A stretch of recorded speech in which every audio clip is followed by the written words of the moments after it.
Ok, alors on va regarder ce qui se passe pour le calcul littéral et les puissances dans ce chapitre 4. Là encore, il y a des choses connues, hein, comme le développement KA plus B égale KA plus KB.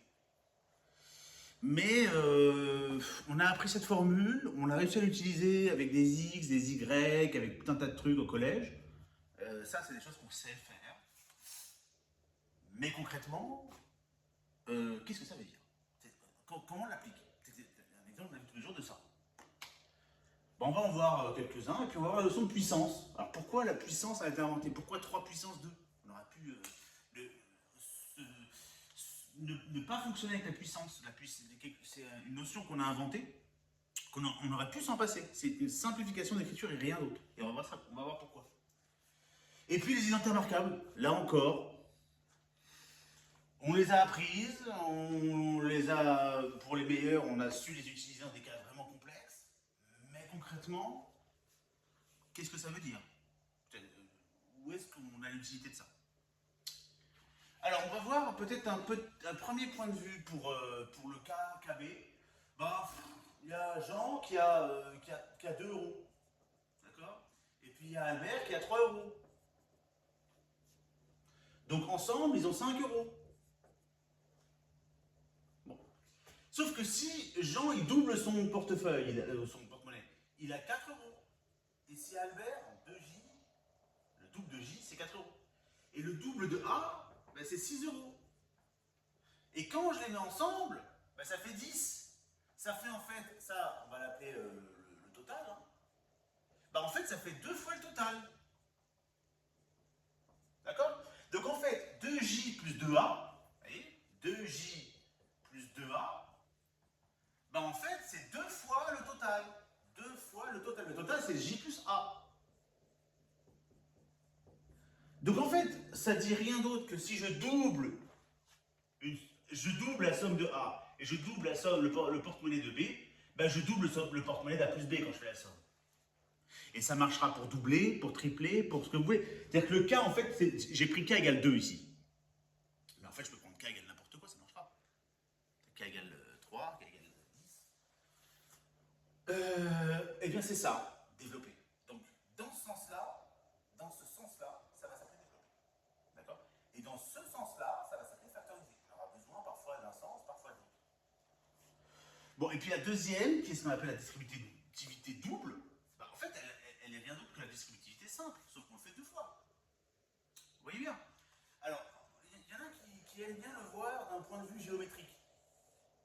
C'est vrai, moi j'aime bien ça, j'aime bien cette façon de voir les choses, où on a une longueur A ici et une longueur B ici.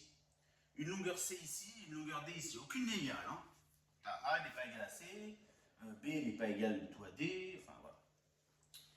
Et quand je regarde l'aire total, le total de tout ça, bah, c'est juste le premier côté du rectangle, A plus B, fois le deuxième côté du rectangle, C plus D. D'accord? Ça, c'est l'aire totale. Mais cette aire peut être vue d'un autre point de vue, d'un découpage de 4 autres petites aires. L'aire de ce rectangle, qui est AC, longueur fois largeur. Là, c'est longueur fois largeur, B fois C. Hein, là c'est C, c'est B. Là, c'est D et là, c'est A, donc ça fait A fois D. Et là, c'est B et là, c'est D, donc ça fait B fois D.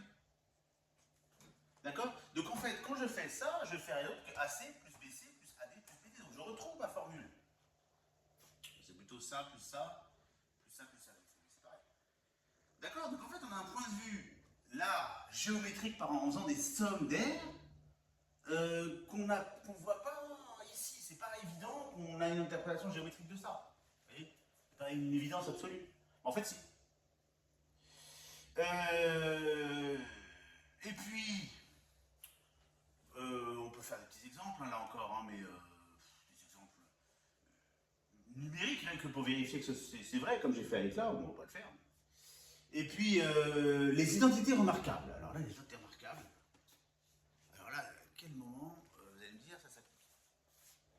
En fait, si vous regardez bien, les identités remarquables, elles sont à apprendre par cœur. Pourquoi? Parce qu'en fait, ça et ça, c'est ça. C'est la même chose. C'est-à-dire que là, c'est A plus B fois A plus B. Donc c'est le terme A où C égale A et D égale B. Là, c'est A moins B fois A moins B, mais A moins B, c'est comme A plus moins B. Donc en fait, ce qui va être le rôle de B, ça va être moins B, si vous voulez. Et c'est pareil, ça va marcher de la même manière. Vous voyez bien. Et puis là, A plus B fois A moins B, bah oui, c'est A plus B fois A, donc le C c'est A, et puis le D c'est moins B. Et quand vous appliquez ça, ici, vous appliquez cette formule à ces trois-là, vous retombez sur ça. Donc vous retombez sur cela. On peut faire le premier si vous voulez ensemble. Le premier ensemble. Quand je regarde la première unité remarquable, que je fais A plus B fois A plus B, et que je développe, ben je retombe normalement sur ça. Alors faisons-le. Ça fait premier, A fois A, AB, BA, BB. Donc BB, j'ai écrit mon terme de B pour bien comprendre, pour bien voir la logique là. En fait, on va directement écrire B au carré. A au carré. AB, c'est la même chose que BA. Ah oui, 2 fois 3, c'est la même chose que 3 fois 2. Donc A fois B, c'est la même chose que B fois A. Donc là, je peux écrire 2 fois AB. Et puis le dernier, B carré. Donc en fait, cette intermarquable là que j'ai ici, elle se retrouve uniquement en développant la distributivité double. Si vous connaissez ça, vous connaissez cela. Sauf que cela, il faut les apprendre par cœur, parce qu'il faut les avoir directement en tête. D'accord. C'est vraiment un truc qu'on peut retrouver facilement. Quand je dis ça, c'est-à-dire que quand on vous a fait apprendre les tables de multiplication par cœur, c'est pour pouvoir avoir directement en tête combien fait 5 fois 9. Mais vous n'êtes pas obligé d'apprendre 5 fois 9 égale 45 si vous n'avez pas envie de l'apprendre. Vous faites ça, vous faites 5, plus 5, plus 5, plus 5, 9 fois. Ou 9 plus 9 plus 9, 5 fois. Vous additionnez, vous arrivez à 45. Bon, mais c'est manière. Mais l'avoir appris, dans votre tête, ça vous permet quand vous avez des calculs un peu plus pénibles à manœuvrer, de l'avoir directement en tête. Voilà, c'est tout. Là, c'est pareil. Personne ne redéveloppe ça en faisant comme ça, ceci, pour retomber sur ça à chaque fois et pour se dire, ah, en fait, oui, effectivement, c'est ça, il est en faire. Non, personne ne fait ça. On applique directement la formule. Et deux autres, vous pouvez les retrouver de la même manière. Alors, après la puissance d'un nombre. Alors, la puissance d'un nombre, A puissance n. Oui, alors pourquoi on a inventé la puissance? Au début de la vidéo, j'ai dit qu'on pouvait s'en passer. Bah oui, c'est-à-dire que même la multiplication, on peut s'en passer. Pourquoi on a inventé 3 fois 4? Bah 3 fois 4, qu'est-ce que c'est? C'est 3, 4 fois. Ou 4, 3 fois. Comme vous voulez. Donc 4, plus 4, plus 4. Le fois, c'est que j'additionne en fait. J'additionne 3 fois le 4. Donc en fait, une multiplication, c'est une suite d'addition. C'est ça une multiplication quand on vous a défini ce que c'est 3 fois 4, c'est 4 plus 4 plus 4. Quand on veut 18 fois 4, ça sera 4 plus 4 plus 4 plus 18 fois. Eh bien, mais le truc c'est que si maintenant moi j'ai envie de faire 4 fois 4 fois 4, j'ai envie de faire une suite de multiplications, bah, c'est ça la puissance. Donc A puissance n, si je fais 4 puissance 3, là bah, du coup ce sera 4 fois 4 fois 4. Alors là c'est plutôt 4 plus 4 plus 4. Alors déjà la première remarque qu'on peut faire, regardez, si jamais j'ai 2 fois 3, bon, ça fait 6. 3 fois 2, ça vous le savez, ça fait 6 aussi. Vous pouvez inverser l'ordre, on dit que c'est commutatif. Eh bien, que se passe-t-il pour les puissances? Si je fais 2 puissance 3, bon, ben, je vais avoir 2 fois 2 fois 2. Allez, on calcule un petit peu. 2 fois 2, ça fait 4, 4 fois 2, ça fait 8. Maintenant, si je fais 3 puissance 2, ben, je vais avoir 3 fois 3. Je répète 2 fois. Je répète 2 fois. D'accord? Ben, ça fait 9. Donc, c'est pas égal. D'accord? Si je fais 2 plus 2 plus 2, 3 fois, donc 2 plus 2 plus 2, ça fait 6. 3 plus 3, ça fait 6. Là, on peut intervertir. Là, on ne peut pas intervertir les deux. Avec les puissances, ça marche plus ce que je raconte. Ça marche même presque jamais. C'est rare, en fait, les cas où ça va marcher. Alors, donc, A puissance moins n. Alors là, ça, je préfère parler de ça avant. Je vais parler de ça, parce que ça, en fait, se comprend mieux une fois qu'on a compris ça. Alors, qu'est-ce qui se passe quand je fais 3 puissance 2 et que je multiplie par 3 puissance 4? Bon, bah, allons-y, calculons-le. On a envie de faire 3 à la puissance 2 fois 4, donc 8. Mais non. Parce que 3 puissance 2, c'est 3 fois 3. Et 3 puissance 4, c'est 3 fois 3 fois 3 fois 3. D'accord? Ça, c'est 3 puissance 2. Ça, c'est 3 puissance 4. D'accord? Donc, ça fait 3 puissance 6. Bon, bah, c'est super, ça. C'est super. Donc, ça veut dire quoi? Ça veut quand je regarde bien ce que je viens de raconter, je viens de raconter que 3 puissance 2 fois 3 puissance 4, ça fait 3 puissance 6. Donc en fait, ça fait 3 puissance 2 plus 4. C'est ça que j'utilise ici quand je fais 2 m plus n. C'est bien ça que j'utilise. Et quand je vais faire n moins n, c'est la même chose. Parce que quand je vais avoir à faire une division, d'accord, quand je vais avoir 3 puissance 5 sur 3 puissance 2, ça fait 3 fois 3 fois 3 fois 3 fois 3 sur 3 fois 3, d'accord.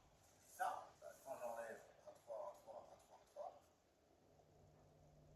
d'accord, j'obtiens 3 à la puissance 3. Donc là, c'est bien 5 moins 2 qu'il faut faire. C'est bien n moins n. D'accord. Alors, il y a un autre truc surprenant, c'est quand on va mettre a fois b puissance n, bah, ça va faire comme a puissance n, b puissance n. Ça, c'est surprenant, mais on va s'en convaincre avec un petit exemple pour bien comprendre ce qui se passe. 2 fois 3 à la puissance, allez, on va mettre au carré, c'est pénible un peu, mais ça marcherait pour puissance 3, puissance 4, puissance 10. 2 fois 3 puissance 2, bah, c'est 2 puissance 2 fois 3 puissance 2. Selon cette propriété. On va vérifier ensemble. Alors, 2 fois 3, ça fait 6. D'accord, 6 au carré, 36. On va regarder ce qui se passe maintenant ici. Ici, bah, 2 au carré, ça fait 4. D'accord. Et 3 au carré, ça fait 9. 4 fois 9, ça fait également 36. Bon, et ben ça m'a marché tout le temps. C'est-à-dire que si j'avais mis 18 et 42, ça aurait marché. Je ne sais pas combien ça fait 18. Enfin, ça on peut prendre des plafonds, une petite machine. Mais ça a marché. D'accord. Et puis n puissance n, donc voilà, ça fait n puissance n fois n. Là, par contre, quand on a une puissance d'une puissance, c'est la multiplication des puissances. Voilà, et puis un petit mot sur l'écriture scientifique. Donc l'écriture scientifique d'un nombre. Oui, parce que si on a 3, voilà, un nombre très grand. Voilà. Celui-là, il se lit 31 241 000. Eh bien, en fait, il se trouve que c'est 3,1 fois 3,1, 2, 4, 1 fois une puissance de 10. Ah oui, parce que vous voyez bien que ça, là, la virgule que j'ai ici, là, c'est comme si j'avais un virgule 0. La virgule que j'ai ici, je l'ai déplacée, en fait, je l'ai mise là. Et je l'ai déplacée de combien de rangs? 1, 2, 3, 4, 5, 6, 7. Donc pour la récupérer, il faut me faire une puissance 7. Donc on est de l'ordre de la dizaine de millions. Si vous voulez, c'est ça, être en écriture scientifique, de l'ordre de 10 puissance 7. Ça vous permet de trouver des ordres de grandeur. Voilà. Quand on a des nombres très grands ou très petits. Entre les distances entre les planètes ou des tailles de bactéries. Bah oui, effectivement, là, dans les tailles de bactéries, on aura des puissances négatives. Parce qu'on aura des zéros à droite. Mais ce sera la même chose. D'accord. Là, je vais devoir multiplier par 10 millions pour obtenir mon 31 millions, en fait, quand j'ai ça. D'accord. Bon, voilà, donc ça, c'était des petits rappels sur les calculs littérales, sur les puissances. C'est un peu dense comme chapitre. C'est pas. C'est-à-dire que si vous vous rappelez vraiment plus de ce que vous avez vu au collège, voilà, par contre, c'est compliqué, mais voilà. Ça, normalement, il y a un petit goût de déjà vu. Au moins pour les petits développements faciles, là, de ce type-là. Ou ça. Voilà, on a normalement des petites choses faciles qu'on peut, en tout cas, on peut s'en rappeler assez facilement. Ça, c'est pas trop compliqué. D'accord. Et puis ce point de vue géométrique qui est rarement enseigné, enfin moi je l'ai vu dans des exos, mais on le voit moins de cette manière-là. On peut faire un exemple des nombres ici. Hein. Je vous laisse le faire. Vous pouvez faire 2 plus 3 fois 9 plus 10. Alors vous verrez, vous aurez 9 plus 3, donc vous aurez 9 fois 10 plus 9 fois 9 plus 3 et 9 plus 10. 9 fois 9 plus 9 fois 10 plus 3 fois 9 plus 3 fois 10. D'accord, vous pouvez vérifier que ça marche. Et ça marche pour tous. Voilà, bon, un petit résumé de cours sur le chapitre 4.